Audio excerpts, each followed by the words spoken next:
everyone, and happy Small Business Week. And thank you to MC Appliances for opening your home for us to use today. I'm so honored to be joined by Alderwoman Shameen Clark-Hubbard, Alderwoman Dwayne Evans, Alderman Jesse Todd today. While we invited President Reed today, we were disappointed not to hear back, and we look forward to work for him to join us in the signing of the bill he spoke so much about. Today, we're able to work together to make the largest investment in North St. Louis in his more than 12 years as board president. And that says something all of us should be proud of. Thank you to SLDC Executive Director Neil Richardson and the Office of the Disabled Commissioner David Newberger for coming today as well. And last but definitely not least, thank you to my sister, Congresswoman Cori Bush. Congresswoman Bush fought hard to get the St. Louis American Rescue Plan Act funds that we're using to support families and communities across our city, including those that we're putting in action today. We're here on this rainy Thursday, which also happens to be my mother's heavenly birthday, to celebrate a major step forward in the community that she grew up in. I often say that our city cannot succeed if over half of it is left to fail. In my State of the City address, I talked about my childhood growing up in North St. Louis, about how even though my family was poor, we were rich with love and community. But decades of disinvestment have neighborhoods like this behind, stripping communities of good jobs, opportunities, and resources. This disinvestment holds back our entire city and makes us less safe, north and south of Del Mar. I ran for mayor on a vision of St. Louis where everyone and every neighborhood can thrive, across racial lines, across zip codes, across different backgrounds. This change won't happen overnight. Black girl magic doesn't come with a wand, and it'll take time and all of us working together, business, philanthropic, city, nonprofit partners, faith community, to revitalize our neighborhoods. But we can take these first steps to address historic wrongs and invest in our neighborhoods and begin to build people up and support our small businesses. Board Bill 82 will invest $37 million in North St. Louis along main commercial corridors and surrounding neighborhoods. Supporting our North City main streets will help businesses like MC Appliances grow even stronger. When President Reed, Comptroller Green, and I were working on this bill at the Board of Estimate and Apportionment, I remember seeing Mr. William Jones on the news. He said that he hoped city leaders would sit down and work this out to get this investment into North City. I'm proud to say that's exactly what we did. I sat down with Alderwoman Sharon Tyus and Comptroller Darlene Green to recommend small fixes for this bill that streamlined the process, removed layers of approval, and made it more fair for North St. Louisans to apply. So when I was thinking about where to sign this bill, MC Appliances seemed like the right place to do it. Owners Demetrius and William Jones have been in business here for 6 years, but own the property even longer. Even after 2 car accidents that took out the windows behind you or behind us, they stuck around in this neighborhood. They did not leave. It's this kind of dedication that neighborhood residents appreciate. St. Louis takes pride in its local small businesses on our main streets, and this bill goes further than just a few streets. It will touch neighborhoods bordering the corridors as well. Standing at the corner of Taylor and Martin Luther King Jr. Boulevard, which Mr. Orlando here mentioned was the beating heart of MLK Boulevard, with pharmacies, shoe stores, ice cream parlors, and more. It's these kind of businesses that keep our neighborhoods and communities vibrant, active, and safe, just like the ones I had as a child, and I want every family to have. And we cannot forget the other critical portion of this bill, allocating $2 million for an ADA transition plan to make our neighborhoods more accessible for residents with disabilities. Like I said, transformation takes time, but we need to begin somewhere, and this is truly the start. My administration has committed $150 million to invest in North St. Louis through the American Rescue Plan, and we continue to solicit community input on the next $250 million through roundtable discussions and town halls. But it's the federal support through the American Rescue Plan, secured for St. Louis by President Joe Biden and Congresswoman Bush, that makes this possible. We want to leverage these funds to make an impact far beyond 2026. And now, it's my pleasure to turn it over to my sister, Congresswoman Cori Bush.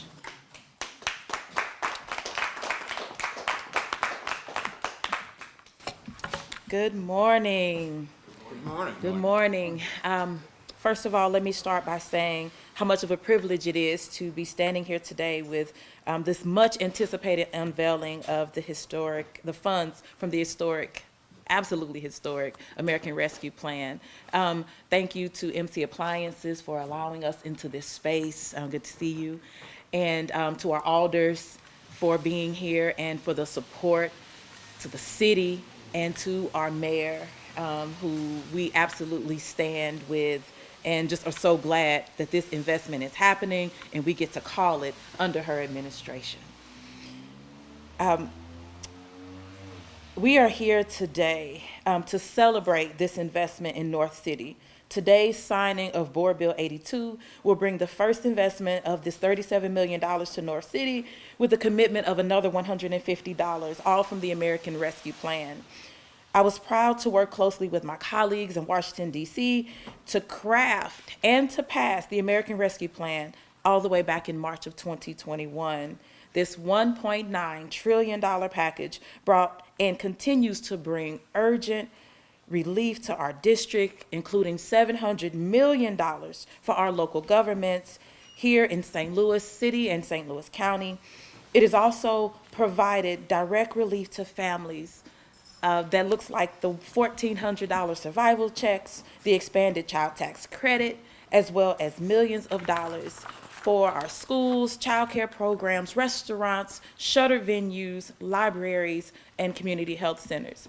The American Rescue Plan also prioritized the needs of businesses that have suffered during the pandemic. The plan expanded eligibility for the Paycheck Protection Program and provided $28 billion in grants for restaurants, $15 billion for economic disaster loans, as well as funding for other programs designed to help business owners get back on their feet.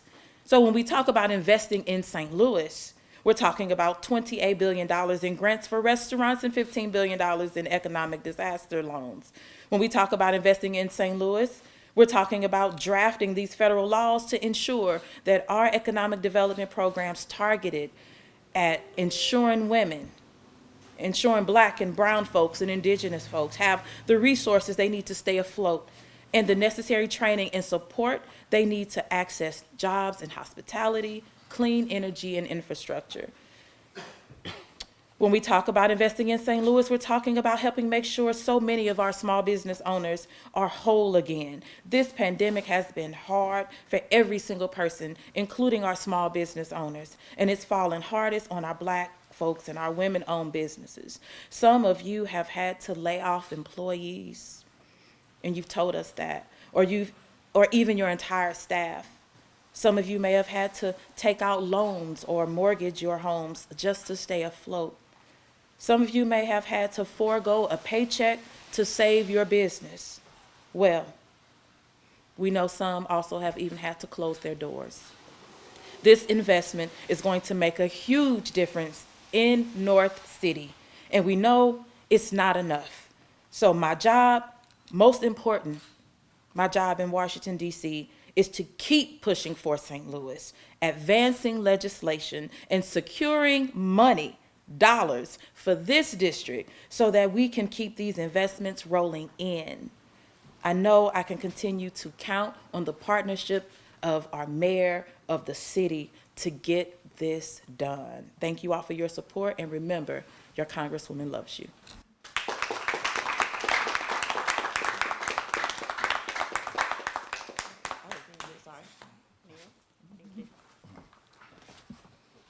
Wow, what a couple hard acts to follow there. But I think it's very appropriate in this moment that we have Congresswoman Bush, who fought so hard to push forth the legislation to provide and appropriate dollars to the city of St. Louis. And then we're sitting here with Mayor Tishaura O. Jones, the first Black woman mayor of the city of St. Louis, on MLK Boulevard today, to really talk about how we're going to change and transform the city of St. Louis. I am Neil Richardson. I'm the Executive Director of St. Louis Development Corporation. As a economic development arm of the city, the mayor and I have worked together on repurposing and revisioning what SLDC can be, moving from just keeping St. Louis in business to now having a strategic purpose and promise to the city of St. Louis that we will empower, develop, and transform the city through a vibrant, just, and growing economy in which all people can thrive. And while diversity and inclusion are foundational to our approach to equitable economic development, they are not enough.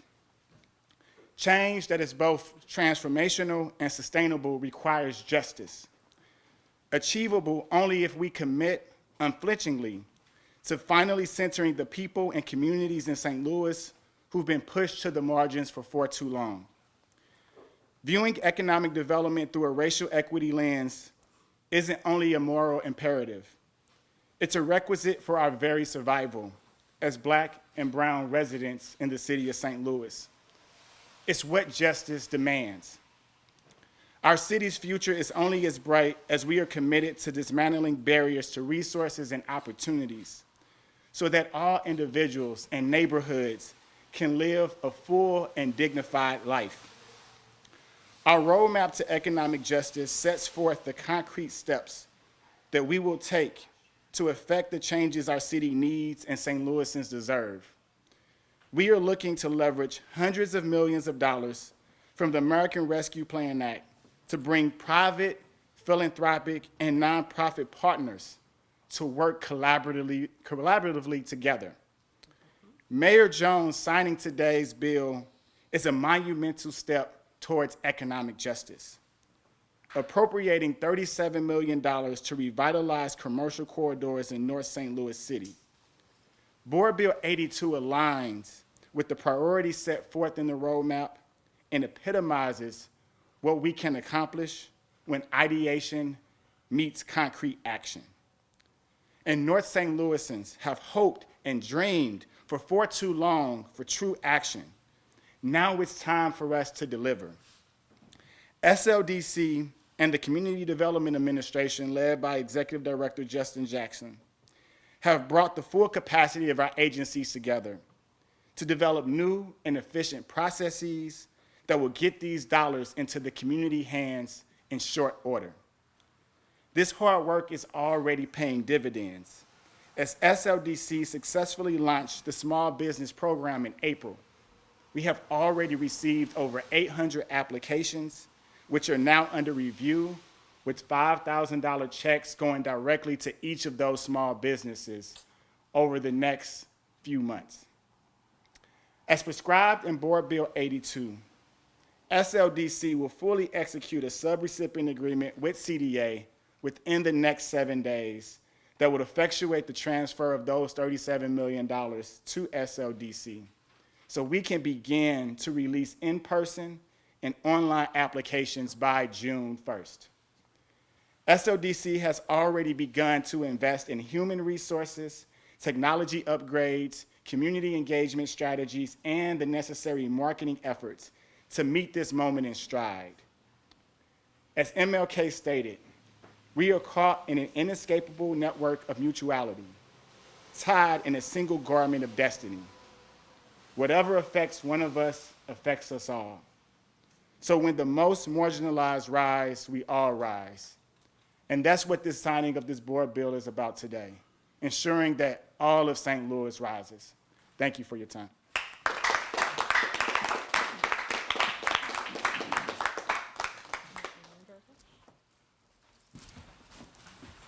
Thank you all. Thank you, Mayor and Congresswoman. It is a delight to be here. We work in the Office on the Disabled and frankly in much of the city government on making spaces accessible for people with a variety of disabilities. One of the problems that we have is that there is a lot of our city that has barriers to access, and yet nobody is working in those areas. No rehab work is being done. So much of the work, the new developments that go on, they are and should all be fully accessible. But what this money will do will be to eliminate some of the barriers in the city that no one would otherwise touch. in order to help people get around. We very much appreciate that the Board of Aldermen and the mayor agreed to our doing this sort of thing, and we're going to work hard to make sure that every dollar is spent appropriately. I like to say that what my goal is to make the city a place that anybody can go and anybody can be with their family regardless of their ability or disability. And we're working hard on making that a reality. Thank you.